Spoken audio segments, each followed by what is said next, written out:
Hey, everybody. Wendy Sellers here, the HR lady. I am here with my co-host, JC. Hey, Wendy, how are you? I'm doing fantastic. Thanks for asking. I am so excited for our guest today. It has been a while since we had her on our show. Leslie Mizerak, executive coach. How are you doing? Wendy, I am great. I'm so excited to be here with you and JC.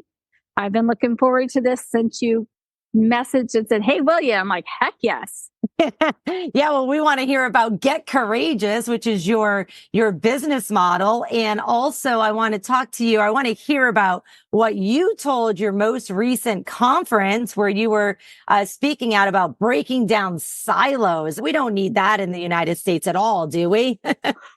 There's silos everywhere. And yeah, so not too long ago, did a keynote and had a great time. We made it a super interactive. And so we did something ahead of time where we asked everyone to tell us what their top 3 strengths were. But we gave them a list because it was from a particular team. So we gave them a list of skills and competencies from this particular team and asked them to rate their top 3. And then we took them and put them together, mixed up outside of their team, mixed up the strengths, really put people together in an abnormal way to do this activity. After we talked about what silos are, what collaborations are, what our strengths are, and we had more fun doing it. And so that's what we do at Get Courageous. We help people think differently through coaching and some interactive, either keynotes and a few workshops here and there. I love it. Love it. Love it. Love it. I mean, adults need interaction. They once in a while, it's okay to be sitting there listening to, just sitting there listening to somebody talk at you. But when I do my speaking too, it's like, no, get involved. That's what we're here for. We're here to help solve problems. But before we get there, let's talk about what the heck silos are. So I looked it up. I literally looked up the definition before our show today. And you tell me if this is right. I got that. Silos in organizations specifically refer to divisions or departments that operate in isolation from one another, often resulting in a lack of communication, collaboration, and alignment with the overall goals of the company. Yeah, that's definitely one way to look at it, right? And silos, I like to think about them as teams or departments or groups of people that are segmented. And there's a segmented flow of information. They're segmented from other parts of the organization. And yes, exactly. That's what it is, right? They are in silos. If you think about the old grain silos, or if you're traveling through the heartland of America and you see these beautiful farms and you'll see silos on there, they're designed to keep the grain separated from each other. Right. So there's not an intermingling of grains. So there's not an intermingling that, from one grain field to another, potentially. I'm not a farmer, so I'm making this up. But that said, kind of segmenting things so that they are kept separate. And that said, silos are not necessarily a bad thing. Inherently, they're not bad. Right. They can be very good for business. They can be incredibly important for business. And because it's important for us to have some structure inside a business. Otherwise, if you don't have structure, you have chaos. And chaos never works. Interesting enough, JC has some statistics on farm silos. Hold on a second. Yeah, I couldn't help but pull it up at the same time when you talking about silos, because we hear about it in the workplace all the time. So I was like, let me see what I could find in regards to silos on the farm. And believe it or not, farm silos do play that crucial role in agriculture, with over 90% of large-scale livestock operations using silos to store silage or grain. And proper silo management could actually reduce feed loss by up to 20%. But the key there is the essential management. Now, when we're thinking about it in the workplace, according to Gallup, 70% of employees feel disconnected from the company's culture due to organizational silos. And this results in a significant 30% decrease in productivity.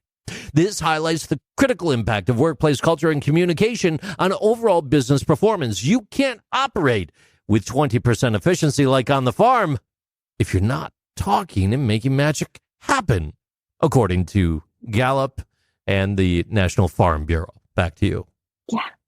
Yeah. I agree 100%. And this is what I like to call silos gone wrong. Remember, I think back in the day, there was an MTV show, Girls Gone Bad or something like that. Can't remember exactly what it was, and so it's like silos gone bad. Yeah, silos gone wrong can feel like turf wars. It can feel like decreased communication. It can feel like poor interactivity. And it can also lead to that really horrible duplicative work. Nobody likes doing work that someone else has already done. And it can also really kind of lead to some huge resistance to change.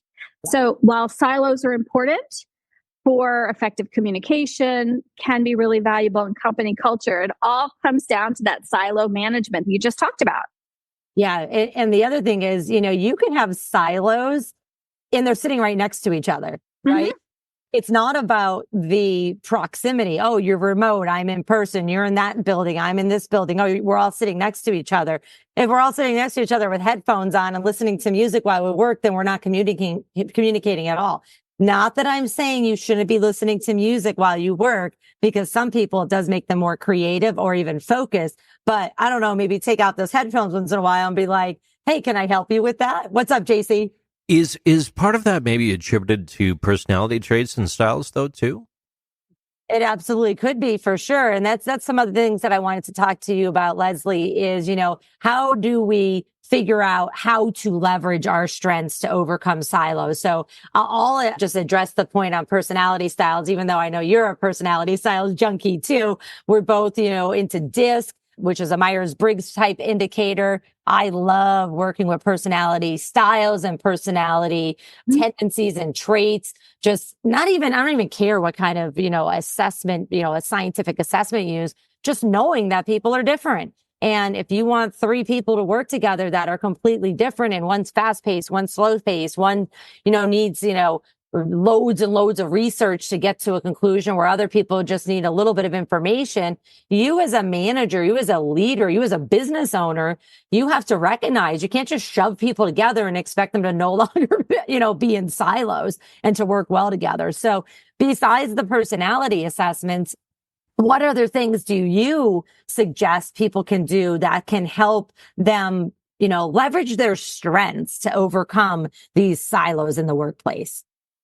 Oh, gosh. I was listening to a couple of y'all's podcasts earlier today, and the word kept coming up over and over again: communication. And that is kind of the biggest, most important factor in leadership and managing. Right? We can say we've told people something, but just because we've told people something doesn't mean they've actually heard it, because their listening styles might be different. They might be closed down to their personality, right? If someone's more introverted and prefers to kind of have the headphones on and work through email, how do we communicate that way? But it all comes down to getting to know people and developing relationship and learning about each other. A good leader knows their team. They know how their team prefers to communicate, how their team works best, what their team wants to do. We all have work we don't want to do, right? There's times that I have to do administrative stuff and I hate it, but I still have to do it. We all have work we don't necessarily want to do. But if that's all we're doing, then we're shutting people down. But if we're listening to people and we understand where they want to grow and who they are and what their strengths are, what their opportunities for learning are, it changes the game. We can start to set dialogue up and really kind of create those silo busting activities where we foster communication, where we're transparent through our communication channels, to where we're even aligning to goals inside the organization, making sure our team's activities and objectives align to what's happening in the organization so that people can connect the dots. Allowing people to get curious is another one. Ask questions. Quite often, people will get defensive if someone asks the why question. Why are we doing this? Why is this important? That sort of thing.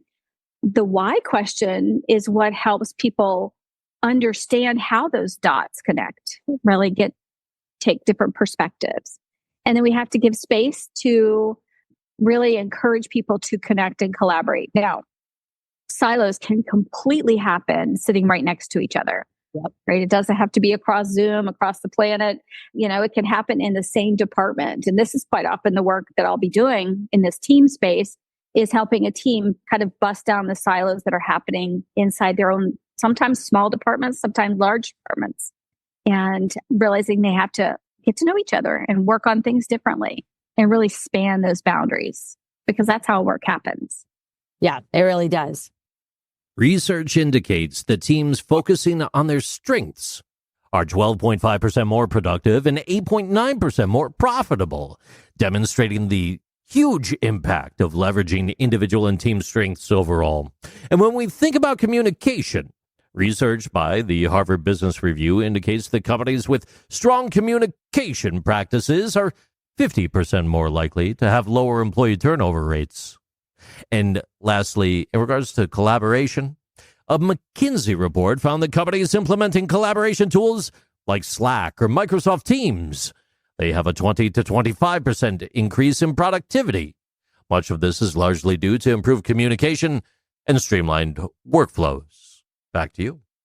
I love it. Wanted to talk a little bit more about, the leveraging strengths part. And as Leslie Mizerak, executive coach and executive and confidence coach of Get Courageous, has already said is, just even doing team exercises, it will help break down the silos, get people uncomfortable with the comfort that they're in, to maybe have them stop blaming people, pointing things out, pointing at people. It's not my fault. We mentioned the personality styles assessments, personality traits assessments you can do. It used to be called Strengths Finders. Now it's called Click Strengths. You could do those as well. Other things you could simply do, and any of you can do this. It may cost a little bit of money, but not too much, is doing a 360-degree feedback. Just with your team, with your department, with your division, with your entire company, but then getting experts involved like Leslie to say, okay, I'm going to be looking at the feedback, and I'm going to look at the survey before you send it out. So it's, valid and reliable, not biased or discriminatory. Which, by the way, you could also contact me, Wendy Sellers, the HR lady, for that. I love doing employee surveys. I love diving into it. I love looking at the results and saying, okay, we thought the issue was over here, but it actually tends to be over here, which is a lot easier problem to tackle, such as breaking down those silos. And Leslie, you went back to, you mentioned the C word, communication. And that is such a vague word, right? I mean, the difference in everybody. It's a huge word. It is vague, but it's huge. And it is the most valuable thing we have in an organization. It's the most valuable thing we have as leaders. And we're all leaders, whether we're in position of leadership or not. We're all leading and influencing others. And we do that through our actions, and our actions communicate to others. Our words communicate to others. Our lack of actions communicate. All these things, they're all communication factors. And so, leveraging things like surveys and using some of the great survey tools out there that I know you already use, Wendy, and developing your own surveys to really kind of narrow in on strengths that are important for that particular team. But it all comes down to finding out who people are and then putting people together maybe differently. Because if we just stick with the people that we already know or we're already comfortable with, we're just increasing those silos, right? We're not really breaking it down. It's the diversity of thought. It's the diversity of opinion, diversity of skills, diversity of experiences that are so important and really kind of maximize the efforts inside a team or an organization, in my opinion. Yeah, absolutely. And JC actually has some facts he wants to share about surveys. So go ahead, JC. Hey, appreciate it, Wendy. Surveys, as stated, they do help in identifying workplace issues like dissatisfaction, poor communication, and cultural misalignment. The Society for Human Resource Management, aka SHRM, found that 70% of employers who regularly conduct employee surveys are better equipped to address and resolve workplace concerns. And when we think about Employee Net Promoter Scores, you might not be familiar with that one, ENPS surveys, they're very effective in gauging employee loyalty and satisfaction. Research by Bain & Company shows that organizations with high ENPS scores have 25% lower employee turnover rates and 31% higher productivity compared to those with low ENPS scores. Wendy, back to you. So for our listeners, if you don't know what they are, I would definitely do a little bit of research. You don't have to be an expert on it, but a lot of the companies that are out there doing surveys, especially ones that are technology that your employee can just go answer 1, 2, 3 questions, they usually show you the ENPS score, and it is valid. It is reliable. It is scientific. Don't go creating that on your own survey that you're just whipping up on your own. You still need to get the experts involved, but I just want to repeat those numbers. They are really totally worth spending money to figure out what's my score and where are my employees at. 25% lower employee turnover rates. Hello. Do you know how expensive it is to attract and retain employees? Never mind to get new employees. Just getting somebody who gets paid like a minimum wage. It costs money. It costs time. It costs money to get the ad, time to do the advertising and the interview and the selection and the onboarding and the costs and the background check and blah, blah, blah. Everything costs money. If you can decrease your employee turnover by 25% just by paying attention, so not just by doing surveys, but then actually acting on the survey results. Leslie's pointing her finger there yes, you can't just have to then act and collaborate with all the leaders in the organization to say, we have a problem and this is what we need to do to fix it. And this is the timeline. And then announcing that to the employee. I see so many times we have bad scores. I'm like, well, what have you done? What have you done after that? So the C words, the communication, it's also about collaboration as well. So what are your thoughts on that, Leslie? Oh, 1,000%, right? There's no sense in doing a survey if we're not going to act on it. And if we can really kind of find out what's missing, and then build from there, we can increase innovation. We can increase creativity at work. We can increase the problem solving. We can increase efficiency. And like you said, we can build trust, accountability, and most importantly, save a ton of money through retention. That 25%, it can be hundreds of thousands of dollars for a small business, and it could be millions of dollars for a larger business. So it is definitely worth spending a little bit of time, energy, and resource on something like that. So if somebody came to you today and they're a new client, you haven't worked with them before, maybe you know about them, maybe you've worked with them a little bit, and you're like, they say, well, we figured out we have silos. That's what the survey came back as, or the feedback we're getting. We have silos. What's the first thing you would do to help them? First of all, I think I'd want to find out why they believe they have silos. Like what's telling you, let's look at the data. Let's take a look at what story you're creating. Is it real data? Is it a story you've created?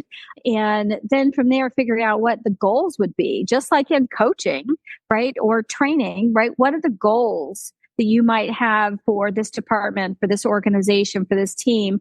And then how do we start to then work towards that? Take the data and start to create a plan to move forward and break down those silos and create that efficiency around communication and working together productively. I love it. Absolutely love it. Leslie, executive coach, business coach, confidence coach. I love that, by the way. I know you're also very well involved with the Dare to Lead workshops and retreats. How can our listeners connect with you? Well, they can find us at getcourageous.com, or they can email me at leslie@getcourageous.com. I'm open to having conversations. We do lots of free discovery calls to help people find out whether we're the right fit or get them with the right organization that is the good fit for what they'd like to achieve. I love it. Thank you so much for coming on the show today. JC, any final last words? No, I'm just really happy to see Leslie. It's been too long, and your wisdom knows no bounds. I appreciate you. Oh, you guys are so sweet. Thank you so much for having me. It's very heartfelt. Thank you. Thanks for coming on. Hey, everybody. We hope this information has been helpful. Thanks for joining us and take care.